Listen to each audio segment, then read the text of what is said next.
Tawag, no? Kaya mga ginikanan, mga parente, mga igsoon, pasensya.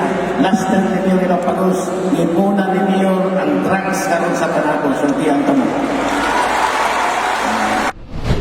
Usa ka lumulupyo sa Barangay San Vicente nga si alias Nonoy ang sikop sa kapulisan atol sa buy-bust operation. Arestado ang usa ka construction worker nga si alias Nonoy nga adunay pangidaron nga 40 anyos. Niadtong Hunyo 17, 2025 bandang alas 9 sa gabi pinaagi sa hiniusang puwersa sa kapulisan sa Panabo sa pagpanguna ni Chief of Police, Police Lieutenant Colonel Dexter R. Cuevas kauban ang 2nd Davao Norte Provincial Mobile Force Company ilawom sa pagdumala ni Police Lieutenant Colonel June A. Bautista ug ang Philippine Drug Enforcement Agency. Nakuha sa iyaha ang usa ka pakete nga gisilyahan nga gidudahang shabu nga adunay estimated 4.0736 gramos nga adunay standard drug price nga mukatidad og 27,700 pesos.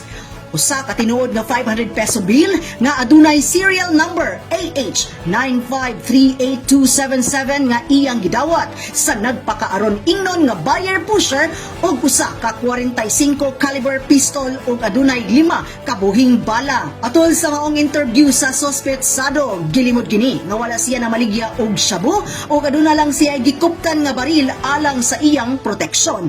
Human nga gidudahan nga gituyog sunog ang iyang panimalay. Sir, nanong namatay baril, sir? Ipalit na ko to kay daghan ng kawatan sa mga agot. Ano sa kamano ko pagtrabaho na ramang ko diri. Problema lagi ko ko matunol sa mga anak ko mahatod ba. Gamay pa ko anak biya. Gipakusgan sa Philippine National Police Panabo City ang kampanya Batok Illegal nga Droga kiniusab sa mando sa mayor nga si City Mayor Jose E. Lampagos atol sa iyang oath-taking ceremony nga pakusgan ang pagsikop sa illegal nga droga. Ikan sa paglingkod na to, doon na natay ilungsad nga unong ka bypass operation o isa ka search warrant, total of 7. Pakusgan pa na to ang ato ang operasyon batok sa kining ginadiling droga. Sa kasamtangan, anaana sa kustodiya sa kapulisan si alias Nonoy. Kauban sa kamera si Richard Ligtas, kini si Dali Amag, nagikan sa City Information Office Broadcast Services alang sa Frontline News Panabo.